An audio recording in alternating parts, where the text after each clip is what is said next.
Siapa yang cinta pada nabinya pasti bahagia dalam hidupnya. Ya Rasulullah, salamun alaik ya Rafi asyani wa daraji. Beli busa campur ragi, beli jamu campur sekoteng, gak kerasa ketemu lagi sama aku yang paling ganteng.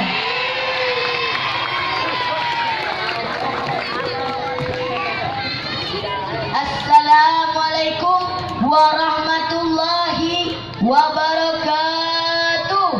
Waalaikumsalam warahmatullahi wabarakatuh. Bismillahirrahmanirrahim. Alhamdulillahilladzi ja'alana wa huwa iyyakum minal aizin wal faizin wal maqbulin wa ja'alal akibata lil muttaqin. Asyhadu an la ilaha illallah wahdahu la syarikalah al malikul haqqul mubin wa asyhadu anna muhammadan abduhu wa rasuluh. Shadiqul wa'dil amin. Allahumma salli wa sallim wa barik ala sayyidina wa maulana Muhammadin afdalul khalqi ajma'in wa ala alihi wa ashabihi wa tabi'in wa man tabi'ahum bi ihsanin ila yaumiddin. Subhanaka la ilma lana illa ma 'allamtana innaka antal alimul hakim. Rabbi shrah li sadri wa yassir li amri wahlul 'uqdatam min lisani yafqahu qawli waj'alni waziran min akhli. Amma ba'du. Yang saya hormati para alim ulama, tuan-tuan guru, tokoh masyarakat, yang saya hormati Al Habib Mudar bin Madi Al Atas, yang saya hormati Kiai Muhammad Heri Fadli SPDI, yang saya hormati Ketua Masjid Jami Baitur Rahman Bapak Ustadz Jujun Sofia, yang saya hormati Ketua RW 06 Pademangan Barat Bapak Dr. Haji Muhammad Hadi atau yang mewakilkan para remaja Islam Baitur Rahman yaitu Risbah, bapak-bapak dan ibu-ibu, seluruh hadirin yang berbahagia. Hadirin yang saya hormati, yang insya Allah muliakan, puji dan syukur marilah kita panjatkan kehadiran Allah Subhanahu wa Ta'ala yang alhamdulillah kita bisa berkumpul di tempat yang berbahagia ini dalam rangka memperingati hari dilahirkannya baginda Nabi kita Nabi Muhammad SAW. Tak lupa salawat serta salam marilah kita panjatkan kepada sang pembawa risalah, putra Abdullah, buah hatinya Aminah, intannya kota Mekah, mutiaranya kota Madinah, yakni Nabi Muhammad sallallahu alaihi wasallam. Pemimpin paling amanah walau bertemankan darah dan anak panah hanya untuk li'ilai kalimatillah. Semoga kalau kita termasuk dalam barisan umatnya dan mendapatkan syafaatnya di yaumul kiamah. Amin ya rabbal alamin. Waktu yang sangat ringkas ini saya akan bercerita tentang sejarah Nabi. 1400 tahun yang lalu lahirlah seorang pemimpin yang tidak pernah melihat wajah bapaknya. Bayangkan, tidak pernah melihat wajah bapaknya, bersama ibunya hanya 2 tahun saja. 2 tahun saja 4 hari bersama ibunya. Masya Allah. Pindah dari kakeknya, pamannya, lalu hidup dalam keadaan miskin. Masya Allah. Dihina, dimaki, dan diusir dari kampungnya. Masya Allah. Diusir dari kampungnya, siapa yang mengusirnya? Pamannya sendiri. Siapa yang peranginya? Sepupu satu kalinya sendiri. Siapa yang menghinanya? Satu kampungnya. Tapi luar biasa, dalam keadaan tekanan seperti itu, dalam tekanan penderitaan seperti itu, dalam himpitan ekonomi miskin seperti itu, meskipun tidak pasang baliho, tidak pernah punya Facebook, tidak pernah punya Twitter, tapi alhamdulillah bisa menjadi pemimpin yang tidak hanya diakui oleh umatnya saja, tapi juga diakui oleh yang tidak menjadi umatnya. Bayangkan ibu bapak, saudara-saudara sekalian, berhasil menjadi pemimpin yang tidak hanya diakui oleh umatnya saja. Kalau umatnya saja yang akui, wajar, tapi ini luar biasa. Kenapa? Karena diakui oleh yang tidak menjadi umatnya. Siapa? Ketika ditulis sebuah buku yang berjudul 100 Tokoh Dunia, yang menulis buku itu bukanlah umat Islam. Tapi siapa yang menjadi ranking pertama di dalam 100 tokoh dunia tersebut, dialah Nabi Muhammad SAW yang malam ini kita peringati maulidnya. Hadirin ibu bapak, saudara-saudara sekalian, usia beliau 2 bulan dalam kandungan wafat bapaknya. Lalu setelah beberapa hari dilahirkan, keluar dari rahim ibunya, diambil oleh ibu susunya, Halimatus Sa'diyah. Dari Halimatus Sa'diyah, usia 4 tahun kembali ke ibunya, pergi ziarah kubur bersama ibunya. Ini maknanya tidak dilarang ziarah kubur, boleh ziarah kubur dengan catatan tidak meminta-minta di kuburan. Sudah ziarah kubur Nabi, pulang di desa bernama Afwa, sakit ibu beliau. Lalu meninggallah Siti Aminah di desa Afwa itu. Yatim Nabi. Usia Nabi yatim diambil oleh kakeknya Abdul Muthalib. Usia 6 tahun sampai usia 8 tahun meninggal lagi, kasihan kakeknya. Bayangkan, tidak pernah dilihat bapaknya, usia 6 tahun meninggal sama ibunya, meninggal lagi kakeknya. Usia 8 tahun diambil oleh pamannya. Siapa nama pamannya? Siapa nama pamannya? Abu Thalib. Abu Thalib diambil oleh pamannya. Usia 12 tahun Nabi mulai berdagang. Nabi dagang bersama pamannya, beliau pergi ke Syam. Itulah Syria sekarang. Sudah sampai di Syam, ada seorang pendeta yang melihat tanda-tanda kenabian. Namanya Pendeta Bukhairah. Pendeta ini punya informasi menurut Injil. Injil menjelaskan ada 3 tanda kenabian. Satu, dia lihat ada anak muda di atas onta, awan melindunginya. Anak muda di atas onta ke kanan, awan ke kanan. Dia ke kiri, awan ke kiri. Pendeta Bukhairah berkata, ini tanda-tanda Nabi. Akhirnya apa? Dia panggil Abu Thalib. Abu Thalib, tahu, sini dulu. Penasaran ini Pendeta Bukhairah. Lalu dia tanya Abu Thalib, Abu Thalib, siapa ini namanya keponakanmu? Muhammad. Wah, cocok ini. Tanda kenabian yang kedua namanya Ahmad menurut Injil. Dia penasaran, akhirnya apa? Dia mau lihat tanda kelahirannya, ada di belakang baba. Tahu arti baba? Saya nggak tahu bahasa Indonesianya apa. Dia lihat, oh ini Nabi. Lalu Pendeta Bukhairah berkata, Abu Thalib, kembalikan cepat ini keponakanmu. Kalau dia dapat orang Yahudi, dia bunuh. Lama menunggu nih orang Yahudi. Akhirnya apa? Nabi beserta pamannya waktu itu belum menjadi Rasul, kembali tidak melanjutkan perjalanannya. Masya Allah. Usia 25 tahun bekerja sama Siti Khadijah, bangsawan kaya, perempuan janda. Sudah 2 kali janda. Akhirnya apa? Menikah dengan Siti Khadijah. Rasulullah SAW usianya 25 tahun, Khadijah usianya 40 tahun menikah. Setelah menikah, alhamdulillah dikaruniai seorang anak. Siapa nama pertamanya Nabi? Siapa yang tahu? Saya kasih. Siapa? Maju di sini. Maju naik.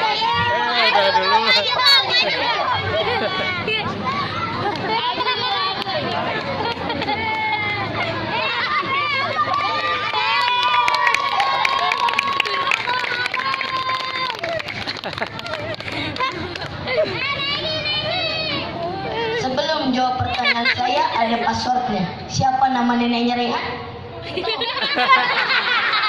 Siapa nama pertamanya Nabi? Qasim. Makanya Nabi juga disebut Abul Qasim.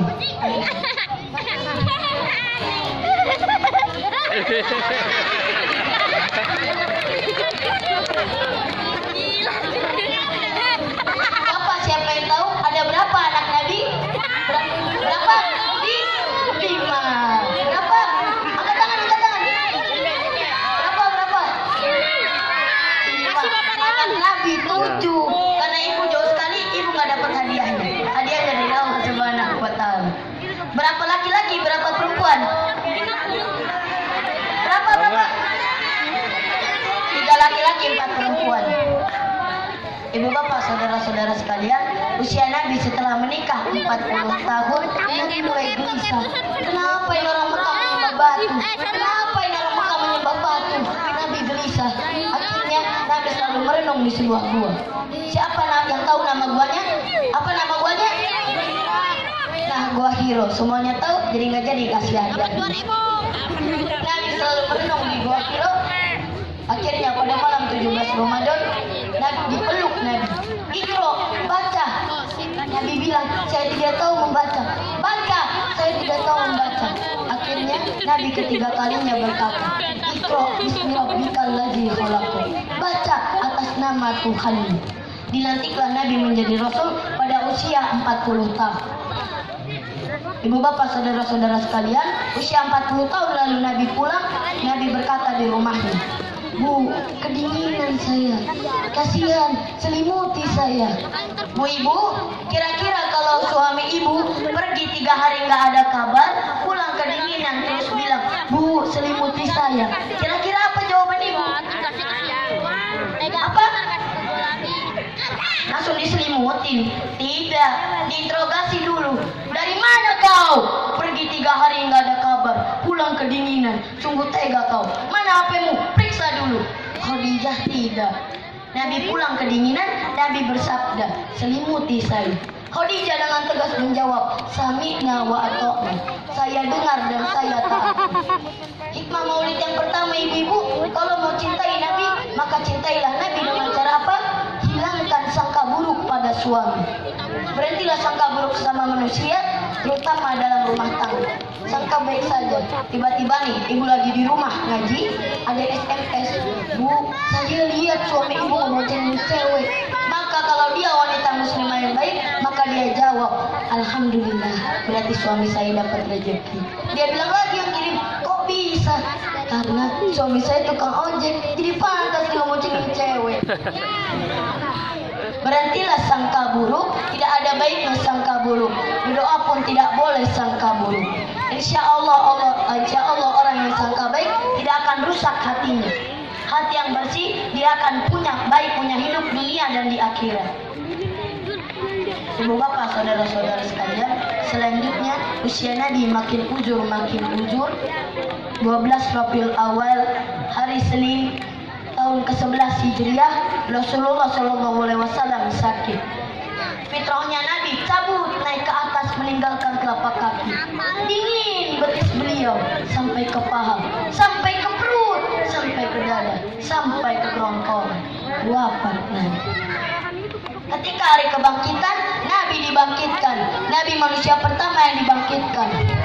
Nabi menggosok matanya, begitu bangun berhadapan dengan Jibril. Lalu Nabi berkata, ya Jibril, hari apa ini? Jibril menjawab, ini hari kebangkitan. Kalau ini hari kebangkitan, siapa yang dicarinya? Apa beliau mencari bapaknya yang tidak pernah dilihat? Apa beliau mencari keluarganya? Hasan Hussein cucunya tersayang? Tidak, Nabi mencari Jibril. Kalau ini hari kebangkitan, aina umati? Mana umatku? Mana umatku? Kasihan umatku. Masya Allah. Inilah cintanya Nabi kepada kita. Nah sekarang bagaimana cintanya kita kepada Nabi? Adapun tanda kecintaan kita kepada Nabi adalah mengikuti sunnahnya, memperbanyak baca sholawat. Nabi pernah suatu ketika bersabda, saudara-saudara sekalian, laki-laki tetangga dengan masjid wajib datang sholat berjamaah di masjid. Dengar azan, meskipun tunanetra, kau wajib sholat jamaah di masjid. Kalau hadis ini diterapkan Pak, selalu penuh ini masjid. Tapi alhamdulillah, masjid ini Pak selalu penuh. Apalagi kalau subuh, penuh sampai di luar, tidak ada yang di dalam. Insya Allah berkah hidup, datang sholat berjamaah Pak. Kita juga yang imam, jangan terlalu panjang baca-bacaannya. Ada itu imam suka siksa itu jamaah. Itu gunanya sebelum takbir, tengok dulu ke belakang. Siapa pasukannya? Banyak nenek-nenek, jangan terlalu panjang, 5 Pak. Kalau panjang, imamnya baca surat Al-Anfal ayat 2 sampai 40. Itu orang di belakang, orang tua sampai begini Pak. Naik lagi, turun lagi. Jangan siksa orang Pak. Nabi menjelaskan, kalau kau jadi imam, ringkaskan bacaannya. Baca yang umumnya orang hafal. Kalau ringkas, tujuannya apa? Supaya kalau ringkas, orang tidak menghayal. Ini tidak. Mau ikut, tidak hafal. Mau ruku, belum mulai imam. terpaksa dia baca semua pengumuman di dinding masjid. Matikan handphone. Coba dibaca lagi. Saldo kas pemasukan. Dibaca semua, Pak. Sudah dibaca. Coba orang dia baca pula. Satuan Guru Pademangan seberang. Dibaca semua. Kalau begitu siapa yang salah? Imam. Ringkaskan. Kedua kata Nabi, baca yang umumnya orang hafal. Tujuannya apa? Supaya orang bisa ikut. Coba imam baca surat Al-Anfal ayat 2 sampai 40. Begitu salah imam, siapa yang membantu? Tidak hafal, bos. Hening, suasana semua diam. Nah, bilang gini imam, tolong bantu yang di belakang. Yang di belakang bilang, saya juga tidak tahu. Tiba-tiba teriak dari belakang. Kalau begitu ya sudah, Allahu Akbar. Nah, ibu bapak, saudara-saudara sekalian, itulah sedikit ringkasan tentang riwayat hidup Nabi. Semoga ada manfaatnya dan meningkatkan kecintaan kita kepada beliau. Si Mamat suka begadang. Cakep. Karena harus pergi ke pasar. Cakep. Kalau pidato saya kurang panjang, silakan undang lagi tapi bayar. Agar silaturahmi tidak terputus.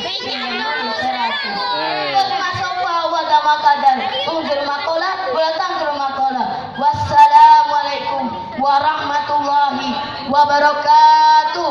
Waalaikumsalam warahmatullahi wabarakatuh.